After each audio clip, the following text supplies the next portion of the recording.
તો ડુંગળી ઉપરાંત લીલા એવા શાકભાજી કે જેમાં પણ ભાવ વધારો જોવા મળ્યો। ફ્લાવરના ભાવ પ્રતિ કિલો રૂપિયાની વાત કરીએ તો 120 રૂપિયા થયા છે। ગવાર અને ફણસીના ભાવ પ્રતિ કિલો વધી 120 રૂપિયા થયા। તો આદુના પ્રતિ કિલો ભાવની વાત કરીએ તો 300 રૂપિયાને પાર પહોંચ્યા છે।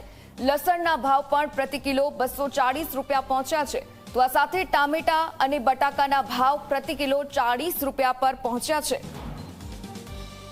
તો મોંઘવારીનો માર સહન કરી રહી છે આ જનતા। તો જનતાને રાહતને બદલે હાલમાં તો જે રીતે મોંઘવારીનો સામનો કરવો પડી રહ્યો છે। ખાંડની મોંઘવારીએ તો પહેલેથી જ રસોડાની હાલત ખરાબ કરી દીધી છે। રસોડાની મીઠાશ છે તે છીનવી લીધી છે અને હવે આ વધતા ભાવો ડુંગળી પણ લોકોને રડાવી રહી છે। લોકોના ભોજનની થાળીમાંથી હવે ક્યાંક લીલા શાકભાજી પણ ગાયબ થઈ જાય આવી મોંઘવારીના કારણે તેવું લાગી રહ્યું છે, કેમ કે સતત જે રીતે ભાવ વધી રહ્યા છે।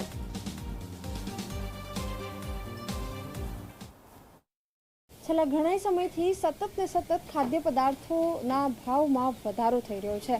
મહત્વની વાત એ છે કે ખાંડની સાથે સાથે ચોખાના ભાવ વધારો આપણે જોયો અને હવે શાકભાજીનો ભાવ પણ જાણે પડતા ઉપર પાટું હોય તે પ્રકારની સ્થિતિ જોવા મળી રહી છે। શાકભાજીના ભાવમાં પણ હવે વધારો જોવા મળી રહ્યો છે। અલગ અલગ શાકભાજીની વાત કરીએ તો આદુ સૌથી મોંઘું કે જે 300 રૂપિયા કિલો છે।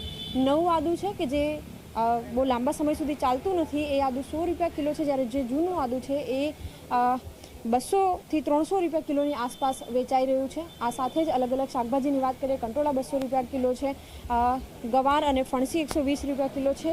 મોટા ભાગની જે શાકભાજી છે જો કિલો લેવા જઈએ તો 100 રૂપિયાને પણ પાર છે અને ગ્રાહકો અત્યારે એ મૂંઝવણમાં છે કે કઈ શાકભાજી ખરીદવી અને કઈ શાકભાજી ન લેવી અને રાશનમાં જે કરિયાણું છે એ ભરાવામાં પણ એટલી જ મુશ્કેલી છે। સાથે સાથે અન્ય જે સામાન લેવાની જે મુશ્કેલી છે એ પણ લોકોને પડી રહી છે। લોકો હવે સરકાર પાસેથી એ પ્રકારની અપેક્ષા રાખી રહ્યા છે કે તેઓ જે પ્રકારે સતત મોંઘવારી વધી રહી છે એમાં રાહત મળે અને તેઓ ઘરનું જે બજેટ છે એ તેમના બજેટ સાથે સચવાયેલું રહે તે પ્રકારની અપેક્ષા લોકો રાખી રહ્યા છે।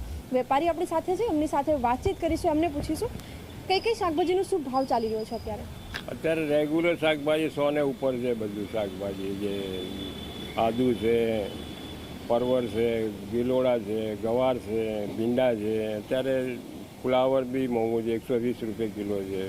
120થી ઓછે નીચે કંઈ નથી, 100 ઉપર જ છે બધું શાકભાજી। અત્યારે આવક ઓછી છે। અચ્છા, ગ્રાહક જ્યારે આવે છે તો એમની ખરીદી ઉપર કોઈ અસર પડ્યો છે ખરી? ગ્રાહક આવે છે, કિલો લે તો 500 લઈ જાય, 500 ને તો 250 લઈ જાય। શાકભાજી તો જરૂર પડે થોડું ઘણું બી ઓછું લઈ જાય, ભાવ જાણીને પછી જ લે। બિલકુલ, શાકભાજી કે જેનો કોઈ વિકલ્પ નથી અને એના ભાવ પણ અત્યારે વધારે છે। રસોડામાં બનતી જે થાળી છે એનો ભાવ સતત ને સતત મોંઘો થઈ રહ્યો છે અને એની વચ્ચે ગૃહિણી અત્યારે મોંઘવારીમાં પીસાતી હોય તે પ્રકારની સ્થિતિ।